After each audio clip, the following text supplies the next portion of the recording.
प्रिय विद्यार्थियों, इस वीडियो में हम चर्चा करेंगे जो मैंने इस पिछले वीडियो में आपको समझाने का प्रयास किया था। ईसा पूर्व यानी BC, ईसा के जन्म से पहले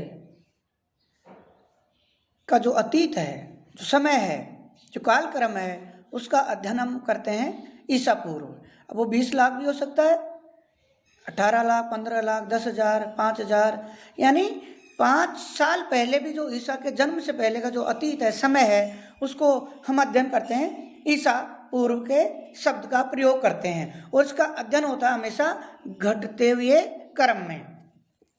अब प्रिय विद्यार्थियों, मैं इस वीडियो में हम चर्चा करेंगे कि ये जो कालक्रम है, जो समय है, अतीत है, इतिहास है, उसको अलग अलग कालखंड, कालक्रम के रूप में कैसे विभाजित किया जाता है, इसका आधार क्या है। तो प्रिय विद्यार्थियों, मैं बताता हूँ आपको कि जैसे आप पढ़ते हैं, सामान्य से शुरू करते हैं, फिर आगे उच्च बातें करेंगे जो महत्वपूर्ण हैं, आपके नॉलेज की बातें हैं कि BA पाठ प्रथम में आप ज़्यादातर विश्वविद्यालयों का जो पाठ्यक्रम है आप उसमें पढ़ते हैं। इतिहास का जो पेपर है आपका, उसका नाम है, फर्स्ट पेपर का नाम है प्राचीन भारत का इतिहास। फिर आप BA पाठ द्वितीय में पढ़ेंगे, आप जाते हैं आगे तो उसमें आपका जो पेपर है वो है मध्यकालीन भारत का इतिहास। जो फर्स्ट पेपर है second year BA part second year का, मध्यकालीन भारत। फिर आप BA फाइनल में जाते हैं तो आपका जो फर्स्ट पेपर है वो है आधुनिक भारत का इतिहास। तो विद्यार्थियों, प्राचीन, मध्य और आधुनिक, ये जो इतिहास का विभाजन है या जो बांटा गया है, कहा गया है, उसके पीछे क्या आधार है? क्या आप इससे ये अंदाज़ा लगाते हैं कि ये इतिहास को बांट लिया गया है या इतिहास को विभाजित कर दिया गया है प्राचीन भारत में, मध्यकालीन भारत में और आधुनिक भारत में? लेकिन विद्यार्थियों, ये इतिहास का विभाजन नहीं है। इतिहास को विभाजित, या यूँ कहे साधारण शब्दों में, वक्त को कोई विभाजित नहीं कर सकता, समय को कोई बांट नहीं सकता। तो अपना जो विषय है इतिहास, ये अतीत है, अपना एक आईना है जिसमें हम देखते हैं अपने अतीत को, जानते हैं, समझते हैं, पढ़ते हैं, उनसे शिक्षा लेते हैं, उनसे ज्ञान प्राप्त करते हैं, क्या उपलब्धियां थी, क्या कमियां रहीं और कमियों को ना दोहराया जाए। तो ये जो हमारा इतिहास है, इसको जो प्राचीन, मध्य, आधुनिक में जो विभाजन है, ये इतिहास का विभाजन नहीं है। ये केवल आपके अध्ययन की सुविधा के लिए, केवल आपके अध्ययन की सुविधा के लिए विश्वविद्यालयों ने सही तरीके से अध्ययन की सुविधा के लिए ये विभाजन किया गया है, प्राचीन, मध्य और आधुनिक। ये इतिहास का विभाजन नहीं है, एक व्यवस्था है, विश्वविद्यालय पाठ्यक्रम के अध्ययन की सुविधा के लिए किया गया है कि विभाजन है। नहीं, वास्तव में इतिहास को विभाजित नहीं किया जा सकता। इतिहास को विभाजन करने का आधार दूसरा है। वो क्या आधार है, उसकी हम चर्चा करते हैं कि इतिहास को प्राचीन, मध्य, आधुनिक में नहीं बांटा जा सकता। ये तो विश्वविद्यालय अध्ययन की सुविधा है जिसके तहत अपन एक व्यवस्था बनाई हुई है अध्ययन के लिए। इतिहास को विभाजित किया जाता है तथ्यों के आधार पर, स्रोतों के आधार पर, प्रमाणों के आधार पर। अब वास्तविक विभाजन क्या है इतिहास का, इसकी हम चर्चा करते हैं। तो विद्यार्थियों, इतिहास को जो विभाजित करने का आधार है तथ्य, स्रोत, साक्ष्य, प्रमाण, एक ही बात है, और कोई आधार पर इतिहास को विभाजित नहीं किया जा सकता।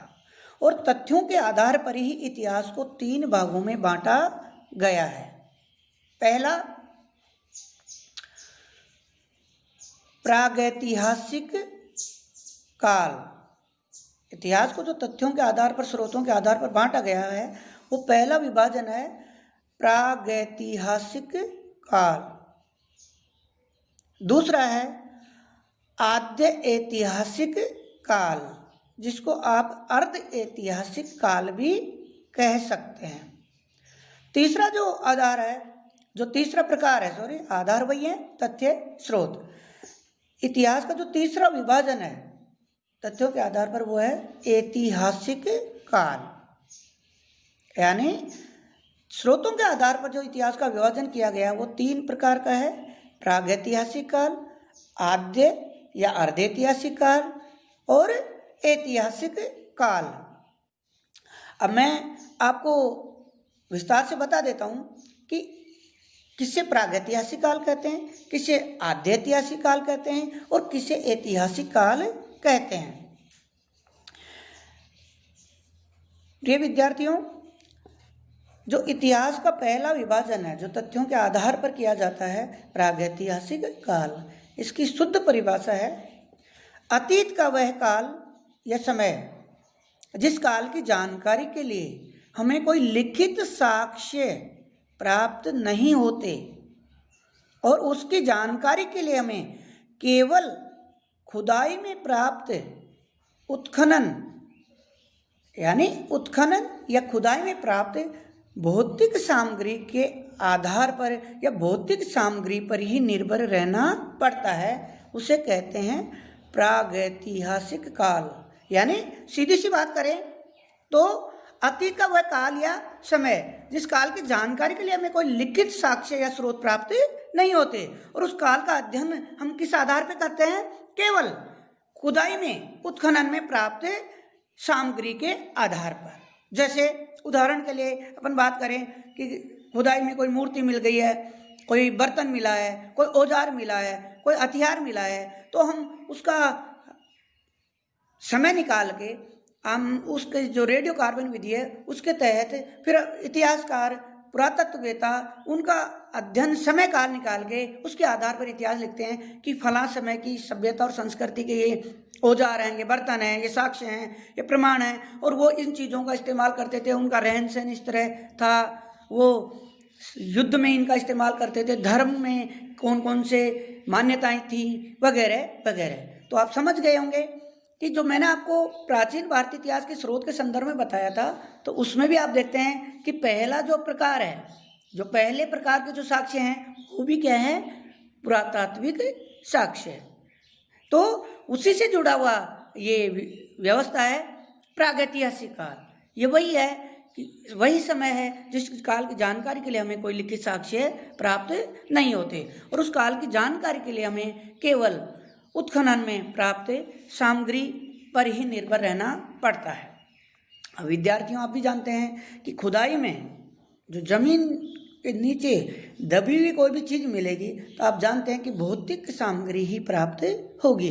अब आप जानते हैं कि उसमें विचार, दृष्टिकोण, मान्यताएं ये उनमें थोड़े मिलती हैं। भौतिक वस्तुओं के आधार पर इतिहास का निर्माण किया जाता है। प्रिय विद्यार्थियों, जो दूसरा वर्गीकरण है इतिहास का, बांटने का जो आधार है वो तो तथ्य है ही। दूसरा प्रकार है वह है आद्य ऐतिहासिक काल या अर्ध ऐतिहासिक काल। इसकी परिभाषा की बात करते हैं तो यह है अतीत का वह काल या समय जिस काल की जानकारी के लिए हमें लिखित साक्ष्य तो प्राप्त होते हैं, लेकिन अपट्य या दुर्बोध होने के कारण जिनको पढ़ने में सफलता प्राप्त नहीं हुई है।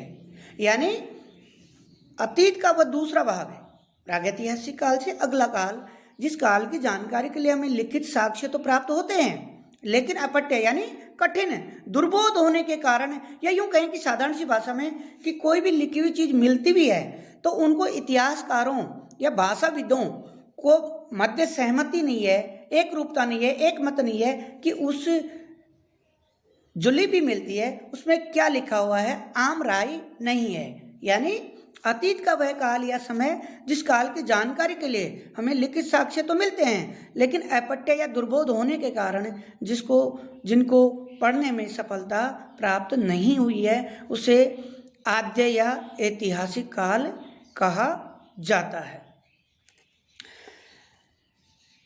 प्रिय विद्यार्थियों, जो तीसरा वर्गीकरण है इतिहास का, तो तथ्यों के आधार पर किया जाता है, एकमात्र जो आधार है वो है ऐतिहासिक काल। जो तीसरा विभाजन है वह है ऐतिहासिक काल।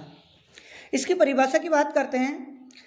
अतीत का वह काल या समय जिसकी जानकारी के लिए हमें नियमित रूप से लिखित साक्ष्य प्राप्त होते हैं, यानी जो तीसरा वर्गीकरण है वह ऐतिहासिक काल।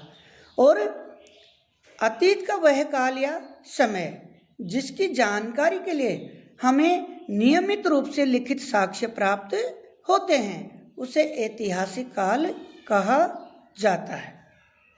प्रिय विद्यार्थियों, अब हम बात करते हैं कि कौन सा काल में विभाजन में कौन सी सभ्यता और संस्कृति रही थी।